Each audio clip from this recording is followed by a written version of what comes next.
शीर्षक शापित हवेली। मुख्य पात्र अर्जुन, कहानी का मुख्य पात्र, शांत स्वभाव का और समझदार व्यक्ति। अनामिका, अर्जुन की पत्नी, बहुत ही संवेदनशील और दयालु स्वभाव की। रिया, अर्जुन और अनामिका की 8 साल की बेटी, चंचल और मासूम। रवि, अर्जुन का दोस्त, जो अर्जुन की मदद करता है। भूतनी, रंजना, घर की आत्मा, जो अपने दुख और बदले की भावना से बंधी है। अर्जुन ने हाल ही में शहर के एक पुराने हिस्से में एक हवेली खरीदी थी। हवेली बहुत ही सुंदर और विशाल थी। उसके चारों ओर पुराने पेड़ और झाड़ियों का घेरा था। हवेली के पास के लोग इस घर को शापित हवेली कहते थे, लेकिन अर्जुन इन बातों पर ध्यान नहीं देता था। अर्जुन ने अपनी पत्नी अनामिका और बेटी रिया के साथ उस हवेली में जाना तय किया। पहली रात सब कुछ सामान्य लग रहा था, लेकिन आधी रात के बाद अर्जुन ने किसी के रोने की आवाज सुनी। आवाज इतनी दर्दनाक थी कि अर्जुन का खून जम गया। उसने सोचा कि यह उसकी बेटी रिया हो सकती है।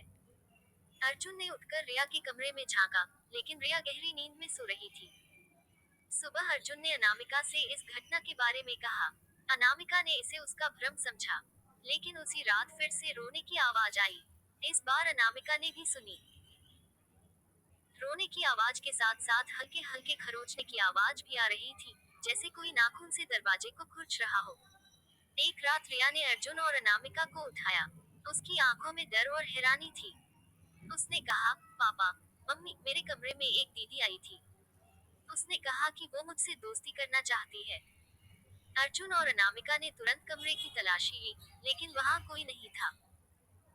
तभी कमरे की खिड़की अचानक जोर से बंद हो गई और पूरे कमरे में अंधेरा छा गया। अर्जुन ने टॉर्च जलाकर देखा, तो खिड़की पर खून से लिखा था, मुझे इंसाफ चाहिए। अगले दिन हवेली के पुराने नौकर रामलाल ने अर्जुन को बताया कि इस हवेली में रंजना नाम की एक लड़की रहती थी, जिसकी हत्या उसके ही परिवार के लोगों ने कर दी थी। तभी से उसकी आत्मा इस घर में भटक रही है। उस रात अर्जुन को नींद नहीं आई। रात के करीब 2 बजे अर्जुन ने देखा कि रिया बिस्तर से उठकर हॉल की ओर जा रही थी। अर्जुन ने उसे रोका, लेकिन रिया की आंखें बंद थीं, जैसे वह नींद में चल रही हो। तभी अर्जुन को सीढ़ियों के पास एक परछाई दिखाई दी। वो परछाई धीरे धीरे अर्जुन की ओर बढ़ रही थी। उसके चेहरे से खून टपक रहा था और उसकी आंखें खून की तरह लाल थीं। अर्जुन ने हिम्मत करके कहा, तुम कौन हो? मेरी बेटी को छोड़ दो। तभी उस परछाई ने कहा, मैं रंजना हूँ। मुझे मेरे ही परिवार ने मार दिया था। मेरी आत्मा को शांति चाहिए। उसकी आवाज इतनी ठंडी थी कि अर्जुन के रोंगटे खड़े हो गए।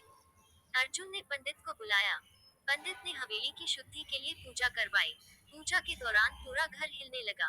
रिया अचानक हवा में ऊपर उठने लगी। रंजना की आत्मा जोर से चिल्ला रही थी, इंसाफ चाहिए। पंडित ने मंत्रोच्चार तेज किया। तभी रंजना की आत्मा ने अर्जुन से कहा, तुमने मेरी मदद की है, अब मैं शांति से जा रही हूँ। लेकिन इस हवेली का राज अब भी दफन है। और फिर रंजना की आत्मा अदृश्य हो गई। उसके बाद हवेली में कभी कोई अजीब घटना नहीं हुई। लेकिन अर्जुन को आज भी कभी कभी हवेली के गलियारे से रंजना की हंसी सुनाई देती थी, और खिड़की पर खून से लिखे निशान उभर आते थे।